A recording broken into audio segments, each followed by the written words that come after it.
Number 10. Click, click, slide. One night in a small town not too far from where you are now, a woman, Sally, was late to pick up her daughter from a school basketball game. The reason she was late was because she'd stopped to get a manicure and long new acrylic nails put on at the salon. While she was rushing to the school, her car stalled out on the train tracks, and suddenly she saw a bright light and heard the train's horn as it collided with her car. The car was destroyed, and the only piece of her body that was found were her legs. The whole town was abuzz the next day with the mystery of what had happened, but at 6:30, the same time the train killed Sally, all of the young people in the town heard three strange noises. Click, click, slide, over and over again. It seemed to move all the way from one side of town to the other, from the train tracks to the school. Originally, people were wary of what was going on, so they walked together in groups, but every night they heard it. Click, click, slide. And after a while, the townspeople were terrified, and no one went outside alone after dark, especially if you weren't a grown-up. One night, young Emma was sitting in her living room with her mother when her mom asked her, "Emma, I haven't been feeling well. Would you go to the store and pick up some medicine for me?" Emma looked worried and said, "But Mom, it's almost 6:30. And her mother shrugged it off, saying it's just an old story and that she needed to grow up. So off Emma went to the store, but on her way back, as night fell, sure enough she heard the noise. Click, click, slide, click, click, slide, and she looked behind her but saw nothing. She quickened her pace as she walked home, and behind her, getting louder, click, click, slide. And as she got closer to home, the sounds were practically in her ear. Click, click, slide. And as she reached her front door, she turned around to see the mangled torso of a woman dragging herself with her long nails along the ground towards her. Click, click, slide. Emma pounded on the door and begged to be let inside, but her mother had locked the door and fallen asleep. And behind her, louder than ever, she heard click, click, slide. The next morning, the mother couldn't find Emma, and when she opened the front door to look for her, all that she saw was a trail of blood going down the stairs,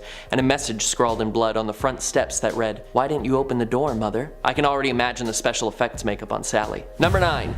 The Keyhole. Our next tale is a bit more simple and would be some slow build horror for sure, but some of my favorite scary movies are like that. A man comes into town on business. All of the hotels in the area are booked up for the holidays, so he decides to check into a less than savory hotel, as it's the only one with a vacancy sign on. When the front desk worker gives him his key, she says that on his floor there is a locked room with no number on it, and that he must stay out of it at all costs. Agreeing, he heads to his room, and as he does, he walks by the room with no number. He almost knocks, but decides against it and goes to bed. The next night, as he's returning to his room, he walks by the door and sees that the keyhole is rather wide, as though the lock was from a very long time ago. And he crouches down and looks inside. He sees a room much like his own, but in the back corner, there's a woman with skin as white as snow, crying with her head against the wall. He almost knocks, but decides against it. The next night, the man decides to look through the keyhole one more time to check on the woman, but all he sees when he looks through is the color red. She must have blocked the door with a red scarf or tape or something, he thinks to himself. When he checks out, he confesses to the front desk worker that he'd looked through the keyhole into the room. She sighs and tells him that they don't rent the room anymore because a man murdered his wife in there many years ago, and when the police found her body, she'd been strangled and beaten so hard that her eyes had filled with blood, and they turned completely red. Number 8. The King of Hearts. Modern playing cards are filled with meanings and symbols based in truth, like the 4 suits being representative of the 4 seasons, or the 52 cards representing the number of weeks in the year, and the kings are all based on real rulers, and the King of Hearts represents the emotionally disturbed Charles VII of France. King Charles fell ill near the end of his life, and it was at this time that he became obsessed with numerology and playing cards, as he knew his face was already immortalized in their ink. He began to obsess over the fact that the king was the 13th card of any suit, and that it would bring him terrible misfortune. He started to see the number everywhere, and it eventually drove him mad. One day, one of his butlers went to the king's room to feed him, and found King Charles wielding a sword, proclaiming that the cards have shown me the truth of 13, and it's not meant for mortal eyes. And he then thrust the sword into the left side of his head, and it came out on the other side. His playing card was changed to depict the grisly way he died, and check for yourself. On many decks of cards, the King of Hearts has a sword in the left side of his head. It's even creepier that he chose to end his life on 7/6/1462, with 7 and 6 making 13, and the numbers of the year also adding up to 13. Makes you wonder if the number really did have some strange power. Number 7. The Cremation of Sam McGee. There are strange things done in the midnight sun by the men who moil for gold. The Arctic trails have their secret tales that would make your blood run cold. The Northern Lights have seen queer sights, but the queerest they ever did see was that night on the marge of Lake LaBarge where I cremated Sam McGee. This is the beginning of one of my most favorite poems poems of all time. Written by Robert W. Service, this creepy poem tells the story of two men who are on an Arctic expedition, and unfortunately, Sam passes away from the cold. The poem follows Sam's friend's journey, bringing his frozen, dead body through the ice and snow to fulfill Sam's last wish, to be cremated, so that he could feel like he's warm and back at home in the South one last time. I won't spoil the rest, but I believe that there's enough of a story to make a movie here. To be following one man's struggle through the Arctic to see his friend's dying wish come true would be a pretty compelling film, not to mention the unexpected twists. Johnny Cash actually does a fantastic reading of it if you're so inclined to listen. Number 6, A Ride Home. Now there are many different versions of this story, and some of them have been documented in real life by real people. One version is called The Witch of White Rock Lake. Another is called The Lady in White, but as the story goes, one night a woman was driving home after a long night shift, and due to some rain, the main road was out, so she needed to take a detour down an old dirt road that goes by the lake. As she's driving, she suddenly sees a woman in a white dress standing in the middle of the road. She stops the car, and as the woman in white approaches, she sees that they are absolutely drenched, head to toe. The woman comes to the window and, weeping, she asks for a ride home, saying that her boat capsized on the lake and that she needs to get home to her family. The driver says, "Of course, get in and tell me where you need to go." The lady in white gets in the back seat and gives her an address. It's not too far from where they are now, and they drive off into the night. After a little while, the driver asks for some clarification on the directions, but when she turns around, the woman is nowhere to be seen, but the seat is soaking wet. She decides to finish the journey to the address and arrives at a house. She knocks on the door and a man answers.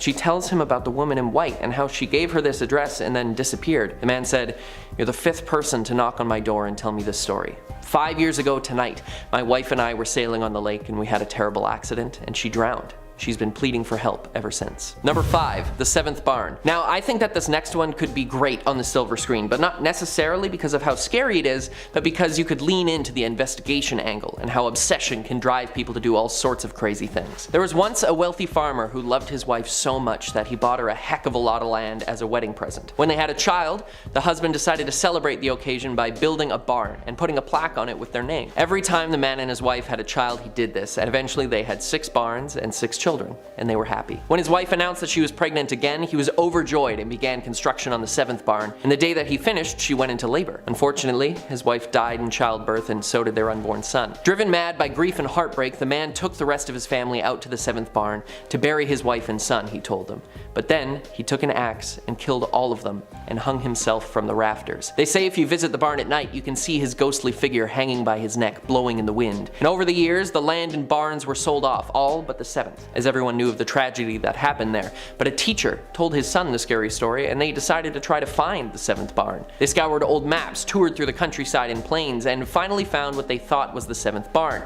It even had the nameplate on the outside, and they headed out there with a video camera to get some paranormal evidence. The next morning, the teacher's wife reported the son and husband missing, and the cops found their car abandoned on the side of the road near a barn. And when they looked inside, they saw their bodies hung by the neck from the rafters, blowing in the wind. Number 4, Knock. Now, making this next one into a feature-length film would be interesting, not necessarily because of the content, but for the lack thereof. This was published in 1948, written by an author named Frederick Brown, and it's not your normal ghost story, but the shortest horror story ever written. To make this a movie, I think you'd have to start long before the events take place and build the world up. It's only 2 sentences, and it goes like this. The last man on earth sat alone at the room. There was a knock on the door. Simple, short, and spooky. Number 3, Lick. One night, a young woman was home alone. Her roommates were out of town for the night, and she had the run of the place. She watched TV and ate junk food all evening, but when the night came, there was a terrible thunderstorm, and despite the fact that she should have grown out of it, she was still afraid of the dark, and the shadows, lightning, and noises in an empty house scared her half to death. Luckily, she had her faithful dog Spot to take care of her, and he curled up next to her on the bed and licked her hand to comfort her, and she fell asleep. In the middle of the night, she woke up to a noise,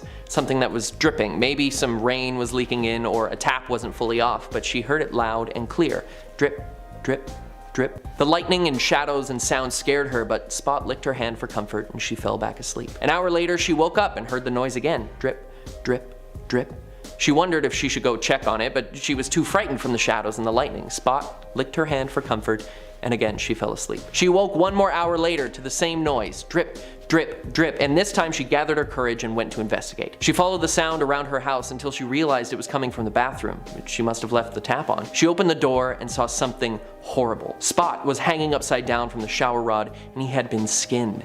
There was still some blood falling from his body, hitting the floor with a drip, drip, drip. Terrified, she ran back to her room to call the police, but inside she saw a note scrawled on the wall in blood, and it said, "Humans can lick too." As someone who grew up with a dog that slept on their bed, this one terrified me, and I'd like to see it on the big screen. Number 2, Red Ribbon. Now this one was probably one of my favorite horror stories growing up, as it was featured in Scary Stories to Tell in the Dark. Although it was a green ribbon, I prefer it with red. I'm not sure if it's the scariest, but there's a lot of stuff that you could take from here to make a pretty compelling movie. Bill loved Sally with all of his heart, common name for horror stories I guess, but there was always something off about her. Even as he fiddled with the engagement ring in his pocket, he thought so. And every day, no matter what, she had a red ribbon tied around her neck. He proposed and she accepted, and later he asked about the ribbon, and she replied with, "Bill, I must never take off my red ribbon, and if you love me, you'll never ask me about it again." And he left it alone. Over the years, he bought her many beautiful outfits, but no matter what she was wearing, even on their wedding day, she wore the red ribbon tied neatly in a bow around her neck.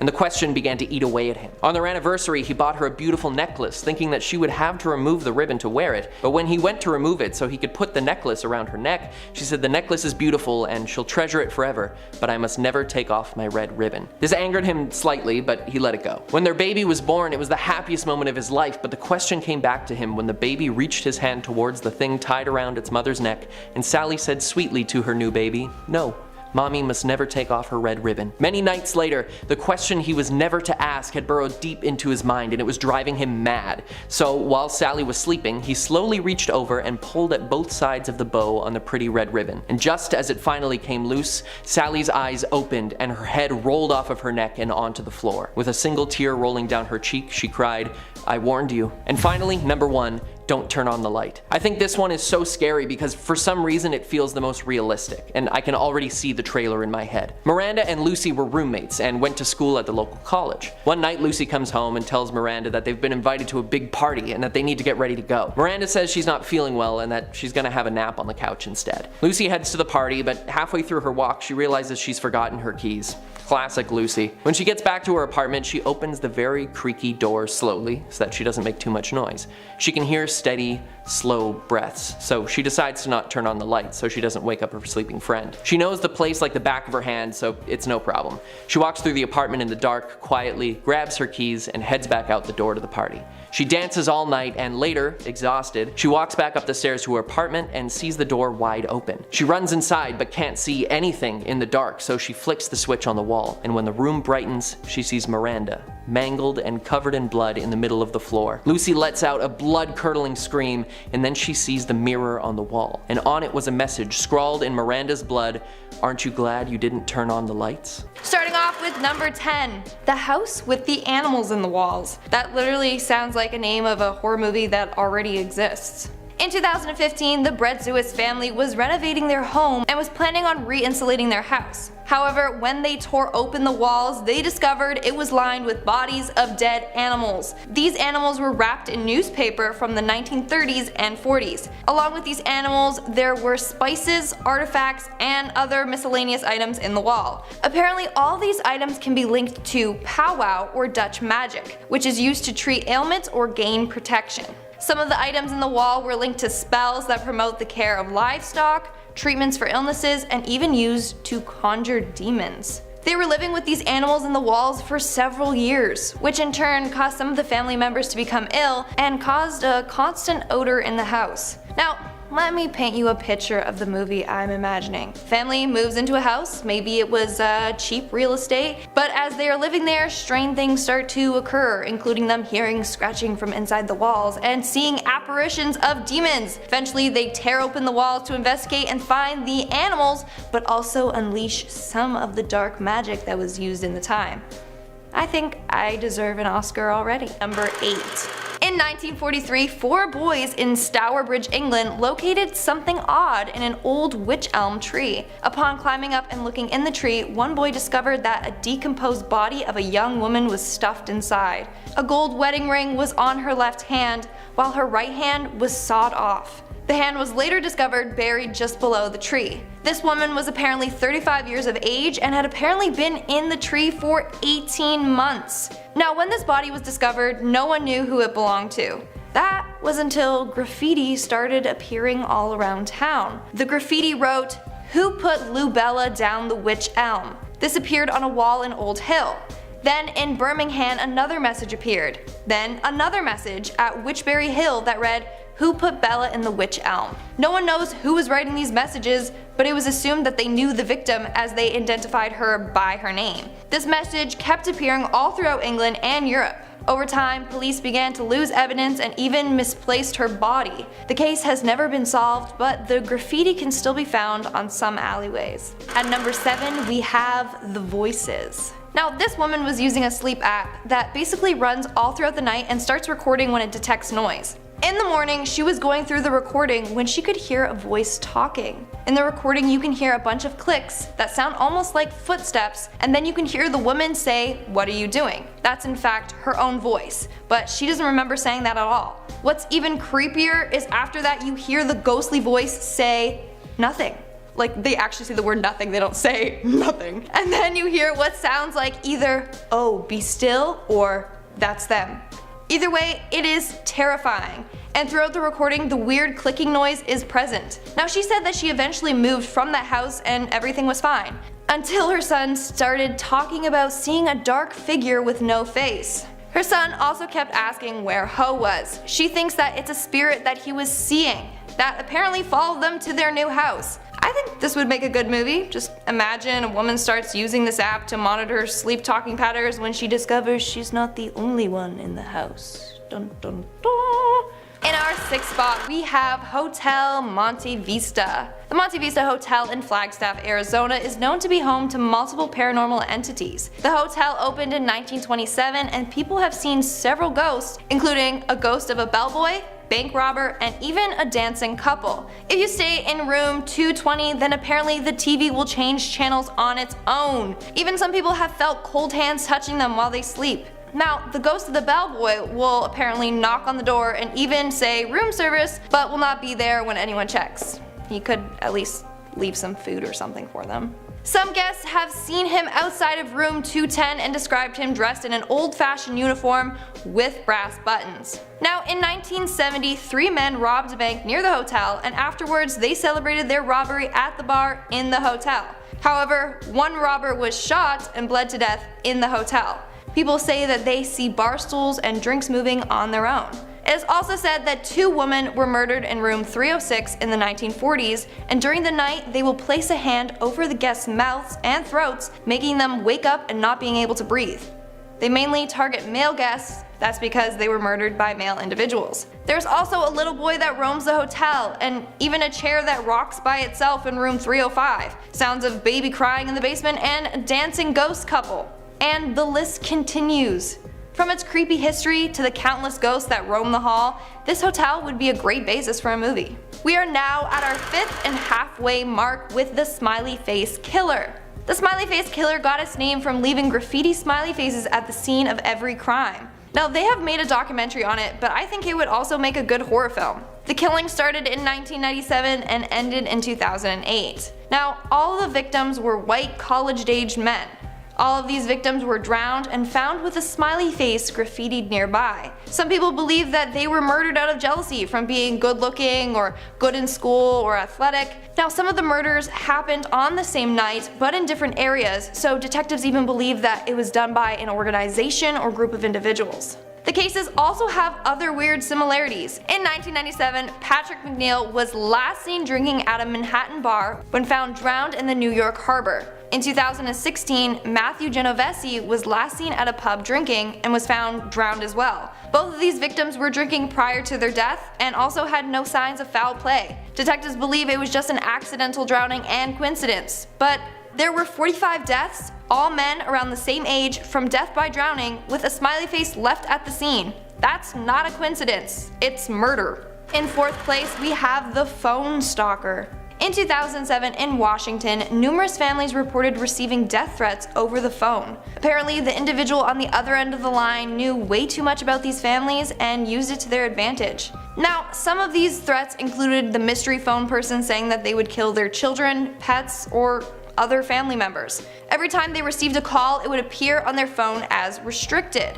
Some families even received recordings of their own private conversations, even one that they had between a police detective. Apparently, the caller knows everything about these families, from what they're wearing to the conversations that they've had to where they are. They believed that this caller was using their own cell phones to spy on them, and they managed to do so even when the phone was off. One family by the name of the Q Kendall family even changed all their phones and numbers, and the caller was still able to contact them. This person tormented the family for months. When they got a new security system installed in their house, this caller called them and commented on how they knew their passcode and could enter their house. This continued until one day the torment just stopped. But the caller was never caught. That would definitely make a good stalker movie. This person has some Joe from the Netflix show You vibes, that's for sure. Coming in at number 3, we have the Circleville Writer. In 1976, individuals in Circleville, Ohio started receiving handwritten letters from a mysterious person.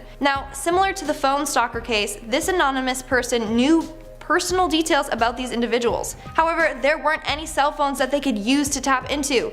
Yet they claimed to always be watching these individuals. In one of these letters written to a woman named Mary Gillispie, she was accused of having an affair with the school's superintendent. She worked with the school as a school bus driver.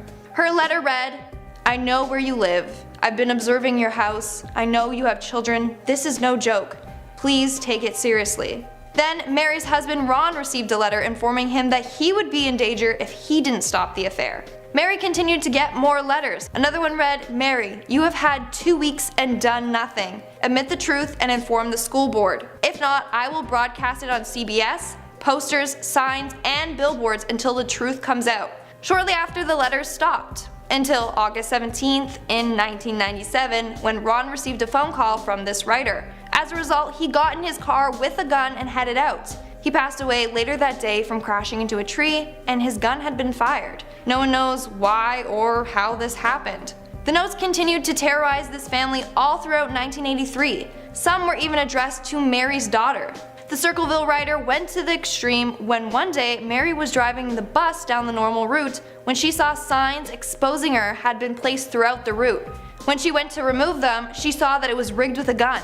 Therefore, if she would have gotten rid of the sign in a certain way, the gun would have gone off and killed her. Now, this gun was linked to her former brother-in-law, Paul Fresher. Paul claimed he was innocent, but was still sentenced to 7 to 25 years in jail. However, he was not the Circleville letter writer. And in fact, he started to receive notes too while in jail. One letter wrote, "Now when are you going to believe you aren't going to get out of here? I told you 2 years ago, when we set them up, they stay set up.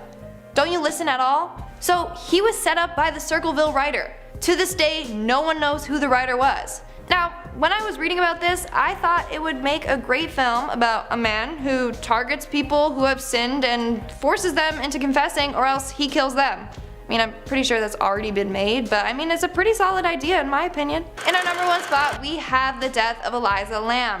Now, this is a truly scary story enough on its own. Eliza Lamb was on vacation staying at the Cecil Hotel in downtown Los Angeles. This 21-year-old Canadian was traveling by herself, journaling about her travels along the way.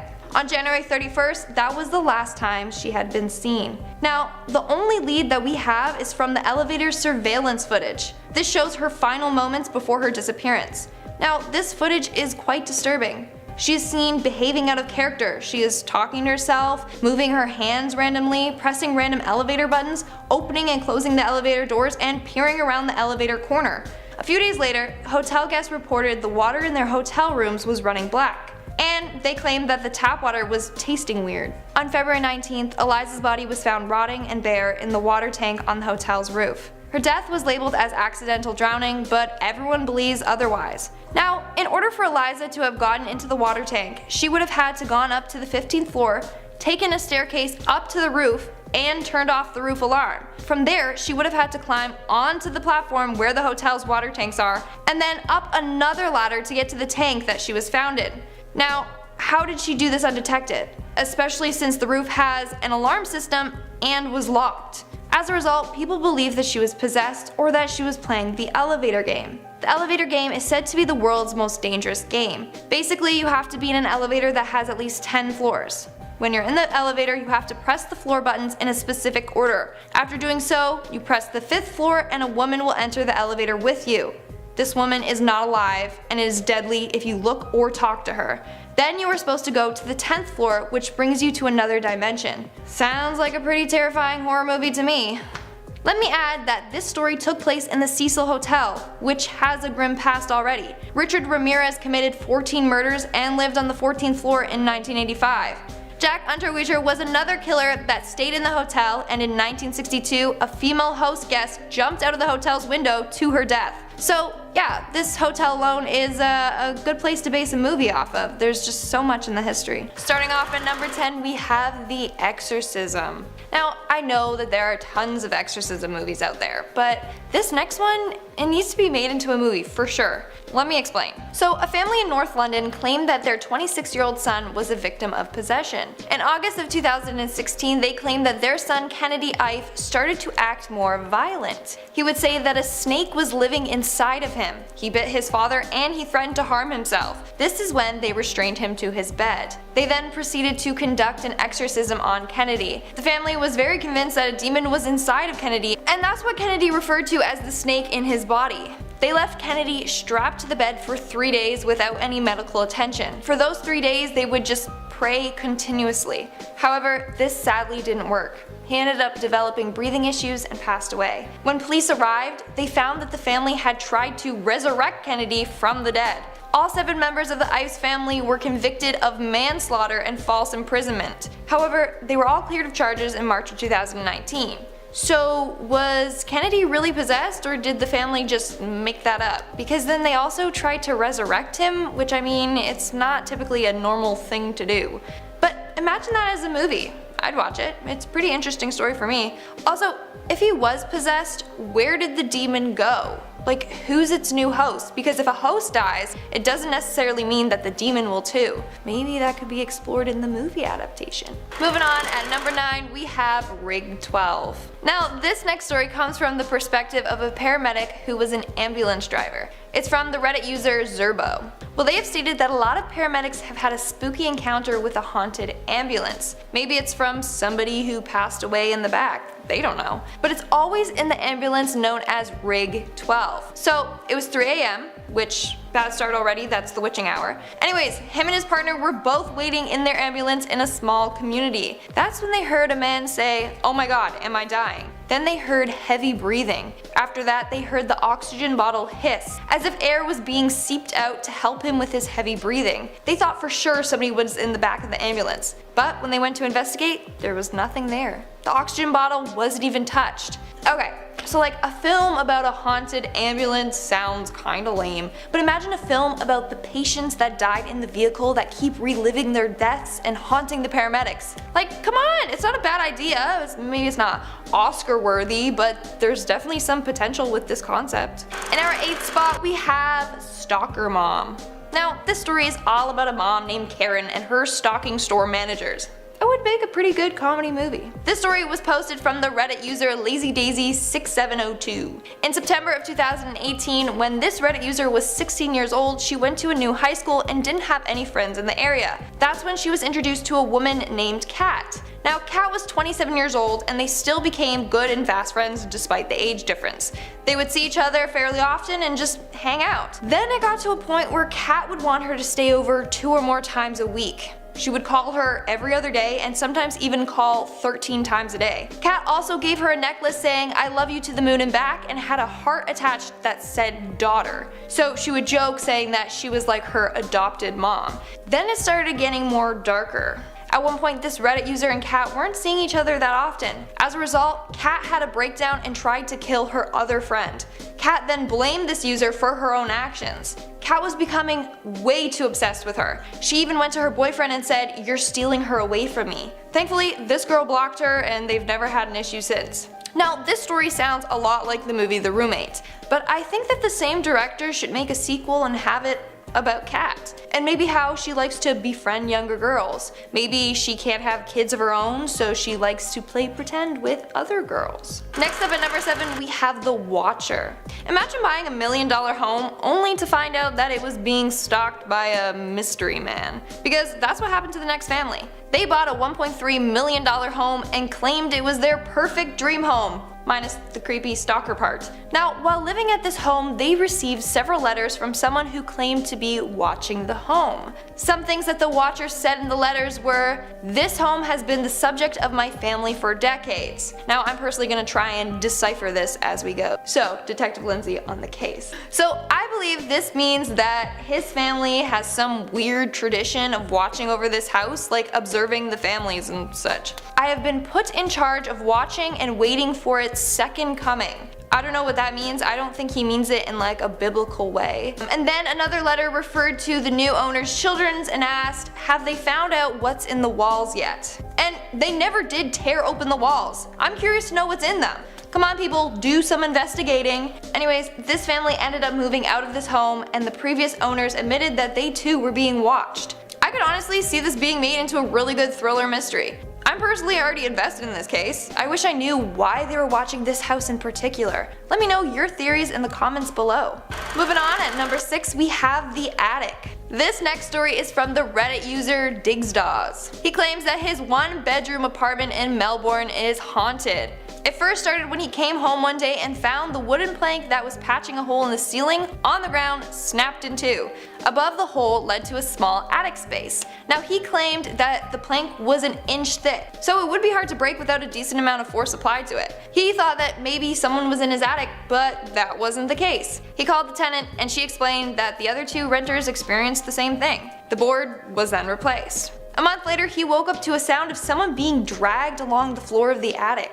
When he went to investigate, he found that the plank was broken in 2 again. He also heard children's voices whispering and heard them say, it's your turn, over and over again. He was so freaked out that he just went downstairs and he watched some TV. That was until a fuse blew and then his bird started going crazy. He claims that it sounded like his bird was screaming. In the morning, his bird wasn't in his cage. He found him half drowned in the toilet. Thankfully, the bird survived, so don't worry. But when he talked to the landlord about this, she said, wow, you heard the whispering too? Okay. I think landlords need to include that in their listing, like 2-bedroom apartment, nice kitchen, slightly haunted. Like, come on. So, I want to know what happened in that attic space. Clearly something more sinister happened there before he moved in, and I think that's what the movie could focus on. We are now at our 5th and halfway mark with Hotel Cecil. This hotel is just super cursed. Tons of deaths have occurred in this hotel and it's haunted as a result. So the Hotel Cecil is located in downtown Los Angeles. I suggest not staying there if you are ever visiting. So the first recorded death was in 1931 and it was a suicide. Then all throughout the 30s, 40s, and 60s, there were also similar cases of suicide. They believe that if you stayed at this hotel, then you may be compelled to harm yourself. Then in 1964, a tenant was brutally murdered and the case is still unsolved. Then you have the serial killer Richard Ramirez, who stayed at this hotel. And finally you have Eliza Lamb. We've talked about her a bunch, but she's the Canadian woman who was found dead in the hotel's water tank and no one knows why or how she got there. So yeah, this hotel and its gruesome past would form a great movie premise. Moving on to number 4, we have the case of Dorothy Jane Scott. This is a real unsolved case of the missing woman named Dorothy Jane Scott. Now before Dorothy disappeared, she would receive phone calls from a mysterious caller. The caller would say things like, when I get you alone, I will cut you up into bits so no one will ever find you. Other times, the caller would profess his love to her. Now, Dorothy did say that she recognized the man's voice but just couldn't identify who it was. In May of 1980, Dorothy was kidnapped and never seen again. So that night she was at a work meeting. One of her colleagues started to become sick, so she offered to take him to the hospital. When he was released, Dorothy went to her car to bring it to the front of the hospital. The last thing her colleague saw was her car speeding away. They don't know who was driving it. Later, Dorothy's family started to receive phone calls asking if they were related to her, and it would end by saying, I've got her. They've never found Dorothy or any clues to who this caller may be. Yeah, so they don't know if Dorothy is alive or just being held captive by someone who is obsessed with her. Up next at number 3, we have the case of the men in the lead masks. This next case is so fascinating and mysterious, I actually love it. So in 1966 in Rio de Janeiro, Brazil, 2 electronics repairmen were found dead. What was strange about this is that they were both found wearing business suits, waterproof coats, and lead eye masks. You know, what people wear when they are going to be exposed to radiation. But then why did they only have the eyepieces and not the full mask? I guess that's part of the mystery. Anyways, with them there was a notebook that read 4:30 p.m. be at determined place. 6:30 p.m. swallow capsules, wait for mask signal. Now there are a bunch of theories about this case. Some hypothesize that they had a plot with a nuclear reactor or were part of a doomsday cult. But the most common theory was that they were trying to contact UFOs. In fact, the area that they were in had been getting a lot of reports of UFO sightings. Now what frustrates me about this case is that there were no toxicology reports done. So we don't even know what capsules they took or if they died from that or something else. Either way, there needs to be a movie done on this. Maybe they were successful and ended up contacting aliens, and they were the ones who killed them after they saw too much. Who knows? Coming in at number 2, we have my own scary story. Now, I get a lot of comments asking me if I believe in ghosts, and honestly, I don't know what to believe. I've only experienced little tiny things that I end up debunking, partially to make me, be able to sleep at night. Alright, so my story. When I was younger, I was a leader for an arts camp. Now this camp took place in an old house. It was a historic site and it was used for camps and other activities. But the camp coordinator always said how it was haunted. He claimed that it was once owned by a man. This man ended up faking a robbery in order to get insurance money. He even went as far as to shoot himself in his own leg to make the scene look more realistic. Sadly, he ended up bleeding to death before the cops arrived. Now, people have seen his apparition all throughout the building. There have even been reports of the alarm system being triggered, but when police arrived, no one is there. This has happened several times, and police have even seen this man's face at the window. Now, when I was a leader there, I would deliberately avoid the basement because that was the most haunted space. In the corner where he passed away, it was much warmer than the rest of the basement. Also, the lights down there were motion activated, and there were times when they would just turn on by themselves. I personally would feel super uneasy going down to that basement. In fact, there was one time where a group of us were down there filming a video, and all of a sudden 2 of the staff just felt something at the exact same time and ran upstairs crying. And lastly, this is the freakiest thing of all. In one of the rooms in the basement, the camp coordinator said that the ghost likes to stay in there. It's a room behind a thick, heavy locked door. When he opened it, there was just a single chair in the middle of the room. This is the spot that he likes to sit. You could knock over that chair or move it, and it would just always end up in the same spot. Now, when I saw that chair, I felt like he was sitting right there watching us. Like, it was a really weird feeling. I just knew he was there. So yeah, a haunted camp, a man who accidentally killed himself to try and take his insurance money, all good basis for a movie plot. And in our number 1 spot, we have the Utah murder-suicide. Now, this story is very disturbing. In September of 2014, Utah teen Jason McGee entered his home and found his parents, Benjamin and Christy Strack, and his 3 younger siblings dead. At first, police did not know why the parents would kill themselves and their children. Later, they discovered the creepy truth. So, when Jansen came home, all he found was a to-do list for him. It said things like feed the pets, watch over the house. But that was the only thing left for him. There was no suicide note, nothing. When he went upstairs to the master bedroom, him and his grandmother found his family's body spread across the floor. After investigation, police found that the parents were convinced that there was an oncoming apocalypse and wanted to escape this evil before it happened. They also found that the mother, Christy Strack, was in contact with Dan Laferty, a killer who murdered his sister-in-law and her daughter. Apparently, they became good friends after exchanging numerous letters. Christy and Benjamin would both even visit him in prison. Police think that Dan also had a big influence on them and pushed them to harm themselves. What's sad is how the kids didn't really have a choice and how they were convinced that this was the right thing to do. The one 14-year-old even wrote a letter to his friend saying that his toys can go to him when he's gone. Police believe that Jansen was spared since he was engaged and independent from his family. Moving on to number 9, we have the shoe in the riverbed. Now, this story surrounds 2 friends out on a road trip. They were headed to New Mexico when they decided to pull over near a river dam. Upon exploring the river, one of the friends recalls feeling as if they were being watched. That was when they came across a bone on the ground. It resembled a spinal cord, but they believed that it just belonged to an animal. As they continued on, they saw a weird rust-colored rock sticking out from the sand. By this rock, there was a half-buried little girl's shoe. The friend went to go kick the shoe into the river, but he heard a little girl's voice say, "No, don't, please." Then the friends found another bone. Eventually, they called the police and found out that the rust-colored rock was actually a part of a pickup truck that was carrying a man, a woman, and their daughter. But what happened? Did the family just crash off the road? Did somebody drive them off the road? This needs to be explored in a movie. Maybe the two friends go on to investigate and solve other mysterious cases while also coming in contact with ghosts. In our 8th spot, we have the White Woman. So a Connecticut couple was driving along a winding forest road one day when they encountered a pale woman in a long white gown in the middle of the road. Thankfully, they swerved out of the way and avoided her. When they looked back, she was no longer there. Upon researching the history of the town, they discovered a woman named Sarah Bishop. Sarah lived in a cave in the woods and would dress up in a long white gown only for church every Sunday. But in 1810, she passed away after freezing to death, so they encountered Sarah's ghost that day. Now, if they make this into a movie, then it should be about Sarah's life, like why was she living in the cave, for how long, etc. And then maybe make it a little more spooky, maybe have her ghost haunt the town members, who knows. Coming in at number 7, we have Kathy Hobbs. Now, there are a lot of people out there that have experienced premonitions. Personally, I've had dreams of stuff happening and then the next day it comes true, but nothing scary. It's just like what my mom's making for dinner or a specific worded text from my friend.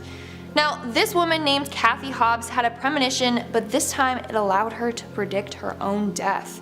However, she sadly wasn't able to avoid it. So all throughout her life, Kathy would get premonitions of herself dying at age 16. This actually made her develop agoraphobia and she didn't want to leave her house. Shortly after her 16th birthday, she believed that she was no longer in danger. However, on her way back home from buying a book, she was attacked and murdered. That is extremely scary and sad, but I think they could make a movie loosely based off of Kathy's story. Like, maybe it's about a woman that can predict other people's deaths and then tries to save them before she is faced with her inevitable death. In our 6th spot, we have the sleeping sickness. So from 1917 to 1928, 500,000 people suffered from a sickness called the sleeping sickness. This caused their bodies to be in a frozen type state while their mind was still active. About a third ended up dying and the survivors were left with limited speech and body movements. Now, what causes this is unknown, although people have theorized that it might have something to do with brain inflammation. But what's the weirdest thing about that is that it disappeared randomly and everyone was fine for years and then it just reappeared suddenly again. So what is truly causing this? Does a higher power have control of our bodies? Or is it an illness created by the government? Someone make a movie with these theories, please. We are now at our 5th and halfway mark with the doppelganger. Now, it's said that everyone has their own doppelganger, someone who looks eerily just like yourself. But it's said that if you meet your doppelganger, then you will be faced with bad luck. Let me know in the comments below if you have met your doppelganger or who your celebrity twin is. And let me know in the comments what celebrity I look like. I've gotten Caitlin Dever, Alexis Bledel, and even Jessie Barden. Anyways, this one woman claims that she has seen a strange doppelganger version of herself in her own home. So she said that several times in the night she would see herself standing in a mirror. Her husband even said that one night he saw his wife sit up and crawl backward to the end of the bed and stand up by the door. Turns out his wife never moved and was still laying beside him. So who is this version of herself that she is seeing? Is it herself from another universe? Her evil doppelganger? Or a ghost trying to embody her? In our 4th spot, we have the black birds. So on New Year's Eve in 2010 in Arkansas, 5,000 blackbirds started behaving unusually. They slammed into buildings, phone poles, and trees and died instantly. People just brushed this off, saying that they were probably just spooked by the fireworks. But then it happened again next year on New Year's Eve. This time there was a ban on fireworks and none were used. So why were so many birds dying? Well, people believe that this was a warning that the end is near. Now, before you comment down below saying there's already a movie made, it's called The Birds by Alfred Hitchcock, okay, I know. But I'm thinking that there should be a movie about a bunch of omens that keep warning individuals for the end of the world. The birds would just be one example. Or maybe they experience this bird omen and then there truly is an apocalypse. But no one has realized that it has happened.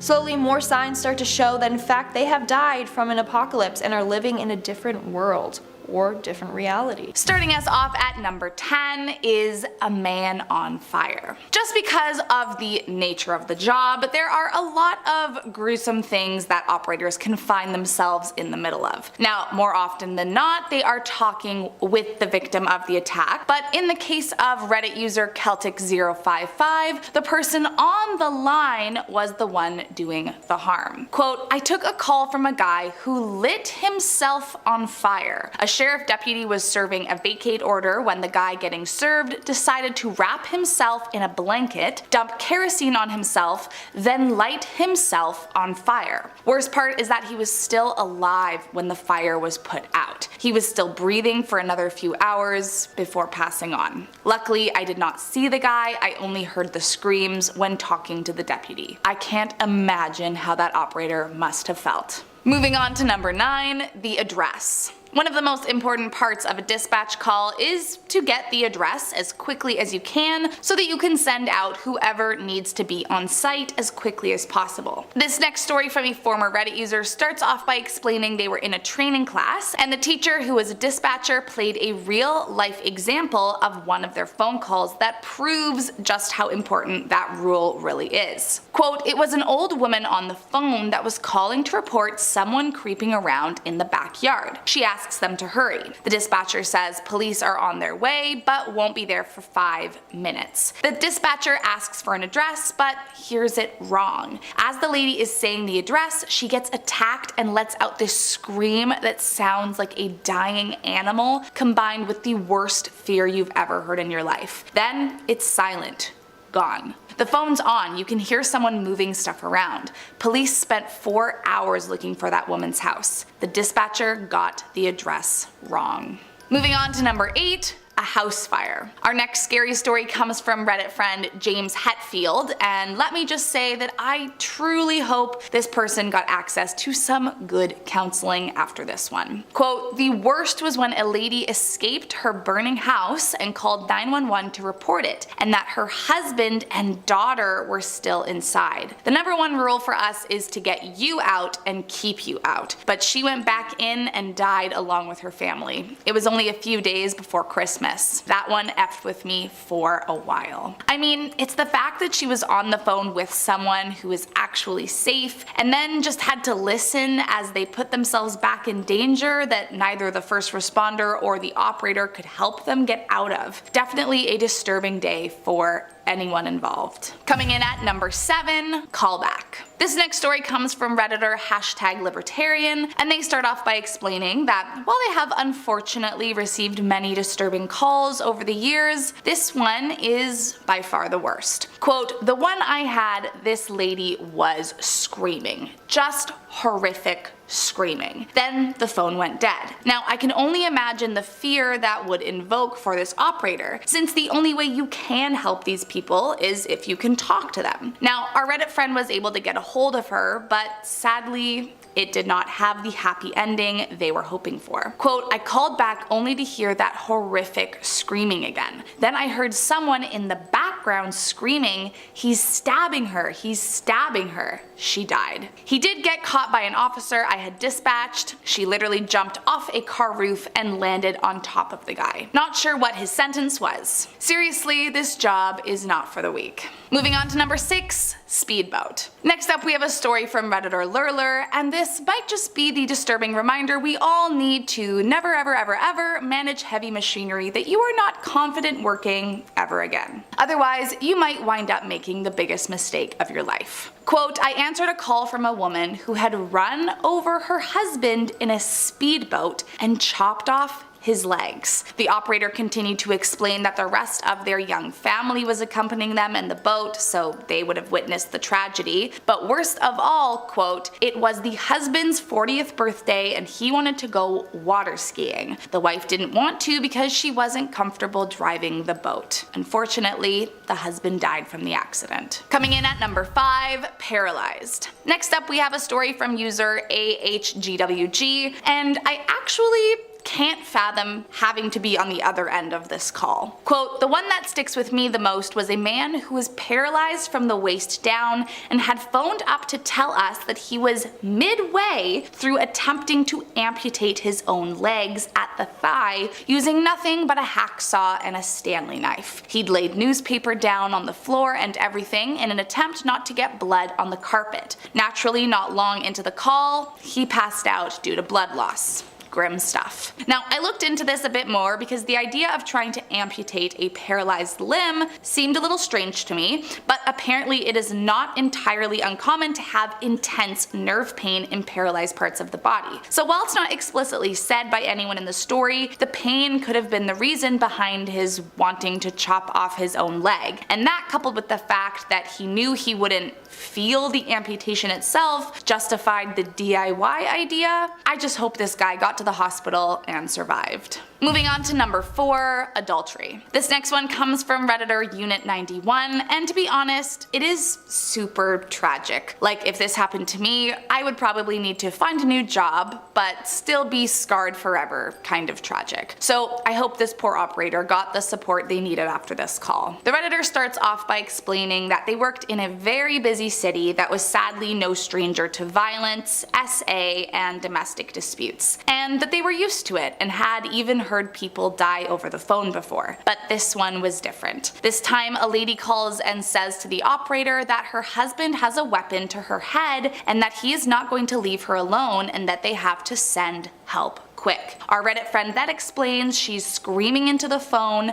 then she puts it down. Quote, "All I can hear at this point is her yelling at her husband, 'But I love you, baby,' then boom. 'But I love you, baby,' boom. Something garbled, 'But I love you,' boom. So at this point, I'm standing up yelling into my little microphone, 'Stop saying I love you,' and everyone in the room with me now turns and looks at me like I have 5 heads. But I was caught up in the call. Turns out the man walked in on the woman and found another guy in the closet. Said guy ran out of the house, but the woman didn't make it out alive." Moving on to number 3, under the influence. So before I get into this one, I have to warn you, it is a lot. So while I am going to try to be delicate, if you have a queasy stomach, just be warned. This next story was posted to Reddit a few years ago by the user usays_lightning, and while it doesn't include a planned killing or anything like that, it might still be one of the more shocking things I have come across. Quote, "I was a 911 dispatcher in Portland, Oregon, and received a call from a strung out girl. Story was she said her boyfriend had been doing a lot of hard for 3 days and owned a lab." Now here's where it gets gross. Quote, "When she called, she was screaming that her boyfriend had wiggly purple worms in his arm and there was blood everywhere. Turned out that they were his veins. He was literally so out of his gourd on drugs that he began tearing at his flesh and ripping out his veins." I mean, I can't. According to our Reddit friend, they switched professions pretty quickly after that. I would have done the same. Coming in at number 2, a horrible accident. I'm sure that dispatchers receive a lot of calls from people that are suffering from freak accidents. However, I can only imagine the fear that swept across this caller when they received this phone call. Warning, this one is also a bit gruesome. So this story comes from Reddit user Victimone911, and I actually can't wrap my brain around how helpless this dispatcher must have felt at this moment. They begin by saying that they received a call from a man with a very difficult to understand speech, and so at first they thought it might be a heart attack or a stroke or something. But sadly, it was much, much worse. Finally, they were able to get his address clearly to send help, and when they finally could get out of him what the problem was, he said, quote, "Cut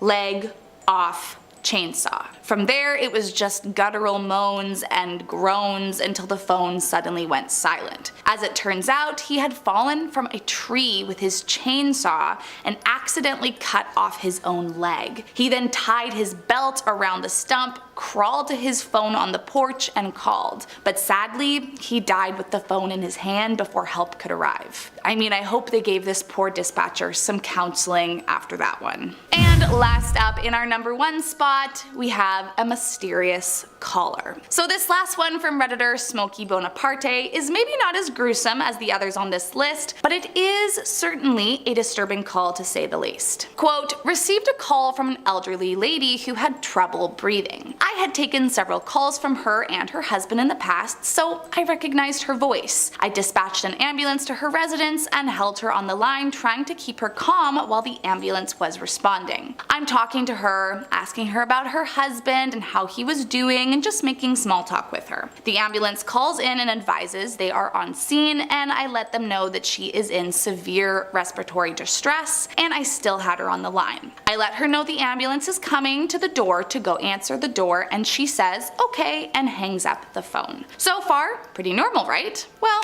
here's where it gets weird. The EMT and paramedic on scene call back about a minute later and advise no one is answering the door. We have a sheriff unit who is in the area pulling up on the scene about that time. The sheriff unit confirmed the address and advised he is breaching the door to make access to the PT. 5 minutes go by and the paramedic on scene radios in asking who the caller was. I advise it was the elderly female who lived at the residence. He tells me that he's going to call in and needs to speak with the supervisor on shift. We get him over to the supervisor, and the supervisor confirms the information that I gave him and asks what's going on. Apparently, the elderly female had been dead for a while and was already in full rigor mortis. They thought I was wrong on the caller, but the other dispatchers played it back and confirmed that it was the female who called. The ambulance transferred to the hospital, and we got the same calls and disbelief from the doctors. So I took a call from a ghost. Now, if that isn't bone chilling, I don't know what is. Starting us off at number 10 is Dan Cooper. Back in 1971, a man who went by the alias Dan Cooper hijacked a commercial plane, and no one has ever been able to find him since. According to those involved, shortly after takeoff, he handed a note to a flight attendant claiming to have a bomb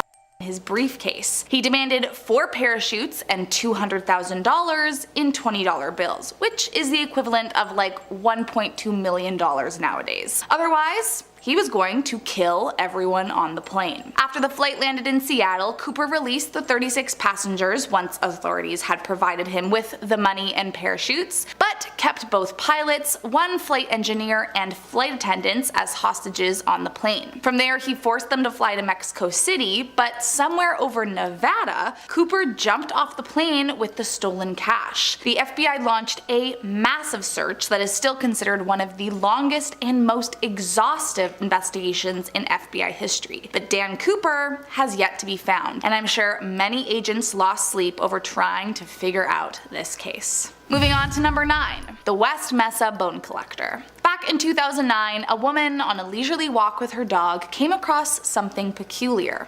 A human bone. Little did she know, she'd stumbled upon a major crime scene. Upon her discovery, authorities became immediately involved and discovered that it was a mass grave filled with human remains. But how did they get there? A killer dubbed the West Mesa bone collector. Active between 2001 to 2005, the killer was known to target young women, usually Hispanic, and almost always involved in late night services or the trade, but not exclusively, which made it hard to identify why he chose his victims. While we know practically nothing about the killer, we do know that he would take the bodies to the desert to dispose of them. After years of police investigation, the remains of 11 women were found scattered in the deserts of Albuquerque, but the exact way they died is yet to be discovered, as medical examiners and forensic experts have not been able to identify his methods, which is very unusual. Sadly, neither police or FBI have ever been able to track down who was responsible for ending these young women's lives, and I am sure the agents on the case are continually disturbed by the fact that he remains on the loose. Moving on to number 8. Glendon Scott Crawford. In 2012, Glendon Scott Crawford, who was a part of the Pointy Hat white supremacist group, conspired with a guy named Eric Fate to turn an industrial-grade X-ray radiation device into a weapon of mass destruction. The plan was to have a remote-controlled death ray he could use on Muslims in the United States, targeting mosques, community centers, and so on. So Crawford sought assistance from Chris Barker, one of the Imperial wizards in his hate group. However, what Crawford did not know was that Barker, in an effort to handle his own felony charges, had become an informant for the FBI. This led to another FBI agent coming on the case undercover, and eventually, once there was enough evidence stacked against Crawford's plan to commit acts of he was sentenced to 30 years behind bars. Still, I can only imagine how disturbing it must have been for those undercover agents to be in the same room with such a disgusting man. Moving on to number 7, Richard Trenton Chase. Often referred to as the Vampire of Sacramento, Chase was a truly terrifying killer who took the life of 6 people in just 1 month back in 1977. Before he turned to human victims, Chase would capture animals and bring them back to his apartment to kill and disembowel. From there, he would eat them raw, sometimes mixing them with Coca-Cola in his blender. Then in 1973, Chase was forcibly admitted to an institution after being taken to emergency for trying to inject rabbit's blood into his veins. While in the facility, he was diagnosed with paranoid schizophrenia and became known as the Vampire, as he all too often killed animals and drank their blood. But by 1976, he was deemed no longer a threat to society and released back into his mother's custody. Tragically, she began weaning him off his medication, believing he didn't really need it, and once again he slipped into old habits. But this time it wasn't birds and rabbits Chase was harming, he was breaking into homes and killing people before treating them just as he did his animals. Eventually he was put on trial for his 6 victims and a jury ruled him guilty, rejecting the defense's attempt that he could not be tried due to insanity. Chase was sentenced to death, but ended up taking his own life while behind bars before his execution. Coming in at number 6, Daniela Green. Born in Germany, Daniela moved to the US with her family before she was hired as a contract linguist for the FBI in 2011. While working at the FBI, they made use of her bilingual skills and ended up assigning her to a German terror criminal known as Individual A at the time. Through research, Green discovered her subject was a former rap artist named Dennis Kuisbert, who had joined, that group, and over time, Green found ways to correspond with Kuisbert. However, in a shocking turn of events, their relationship turned romantic. Soon Green made secretive plans to fly out to Syria and meet him, and within hours of her arrival, the two got married. But it didn't take long before she realized what a mess she found herself in and ended up emailing an acquaintance for help. Within 5 weeks, American authorities caught up to her. Green was arrested and returned to the US, but was released after only 9 months in jail, and the FBI spun her involvement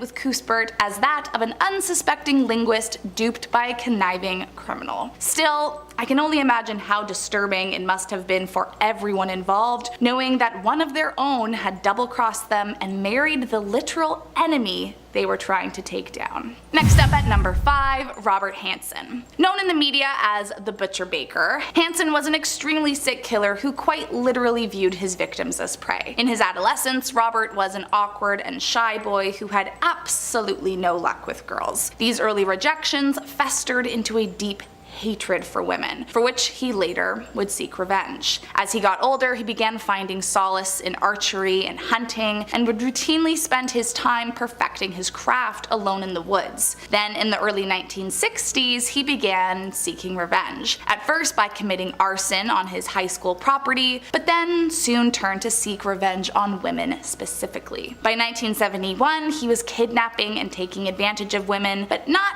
yet killing. He was charged and sentenced to 5 years for his crimes, but after just 6 months was released on a work program. After his release is where it really got scary. He began kidnapping women and escorts, taking them back to his apartment where he would do awful things to their bodies, before flying them out to secluded areas in the wilderness and telling them he was going to hunt them down and kill them. Tragically, an estimated 21 women lost their lives to this monster, but thankfully he was convicted and sentenced to 461 years in prison without possibility of parole.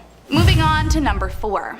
Albert Fish. Also known as the Brooklyn Vampire, Albert Fish was a terrifying killer responsible for the death of 3 people in the mid-1920s, although according to him, it was well over 100. Fish grew up in an unstable home. Both his parents suffered from mental illness, and after his father died, he was sent to live at an orphanage. While there, he was by the other orphans, but he started to develop a rather confusing feeling towards the pain. He began to enjoy it. As Fish got older, he started seeking darker and more twisted things to feel alive, and soon that led to the kidnapping, taking advantage of, killing, and later devouring of minors. Thankfully, the monster was caught in 1935, and shockingly, he wasted no time denying his atrocities. In fact, he almost seemed proud of them. I can't, and frankly won't, go into detail about what he did, but it is some of the most disgusting stuff I have ever read about. And I can only imagine the agents on his case felt the same. Eventually, Fish was sentenced to death and died by electric chair in 1936. After his death, his lawyer refused to release his final statement,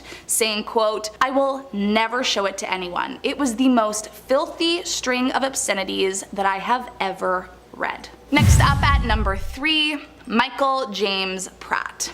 Currently on the FBI's top 10 most wanted, I can only imagine how disturbed the FBI was when they first became aware of this case. Between approximately 2012 to 2019, Michael Pratt, along with a few accomplices, was involved in recruiting underage girls to be a part of an adult film production company that he owned and operated. Pratt lured the girls in under Craigslist ads asking for models, and from there he promised payment in exchange for a clothed modeling gig. But sadly, this couldn't have been further from what he had planned for the victims. Beyond the obviously morally despicable stuff they were making these girls do, he would also force past victims into providing false assurance to the girls that their films would never end up online. Allegedly, some of the victims were not permitted to leave until the shoot was completed, others were forced to perform after declining participation, and the crew was also known to commit SA when the girls wouldn't comply. After fleeing the country in 2019, right before his trial for his crimes, he was added to the FBI list, and the search for this creep continues. Moving on to number 2, Mark Putnam. In the mid-1980s, Mark Putnam was a happy husband, father, and successful FBI agent. But after relocating to the Bureau's Pikeville office, things began to change. At this time, Carl Edwards Lockhart, a notorious bank robber, had just been let out of prison, and Putnam believed that he was back to his old ways. So he began gathering informants that could help him take down Lockhart. One of these informants was Susan Smith, addicted divorcee raising a family who needed the cash. But soon, she became more than just Putnam's informant. The two began an affair, and by 1989, Smith was allegedly pregnant. This terrified Putnam. He knew it would not only ruin his marriage, but end his career, and so he demanded a paternity test and explained he and his wife could adopt from her. This, however, led to a violent fight between them that ultimately ended with Putnam strangling Susan to death. Initially, the suspect was Susan's ex-husband, but soon Putnam was interrogated, and after failing a polygraph, he confessed to the whole thing and offered to lead the FBI to where she was. However, there are a few mysteries. Susan Smith's sister claimed that FBI agent Ron Poole, Putnam's superior, not only knew about Smith's alleged pregnancy, but also disclosed to Smith information about Putnam's illicit activities with other informants. And allegedly, medical examiners claimed that they were unable to find any trace of a fetus during an autopsy on Smith, who should have been 4 months pregnant. I mean, it's just all disturbing top to bottom. And last up in our number 1 spot, the Brianna Dennison case. Brianna Dennison was a college student home for the holidays in Reno, Nevada, when tragically one night she went missing while staying over at a friend's house. In the days following, the Reno Police Department conducted an investigation at her friend's home where she had last been seen and concluded she had been abducted after discovering male DNA on a doorknob and her own on a pillowcase. At this point, the FBI became involved in the search, and after investigations linked the male DNA to other open cases involving sexually violent crimes, they worried that the missing girl's fate had already been decided. And sadly, nearly a month after she had gone missing, Brianna was found dead in a ditch. That fall, after lengthy investigations, interrogations, and DNA samples, they finally found the man guilty of the crime, James Biella. And it came out that he had actually held her captive in his home for several days, harming and doing awful things to her body before he eventually killed her. And to top it off, he lived 1 block from FBI agents, 2 sheriffs, and a local police officer. So he was literally doing it all under their nose.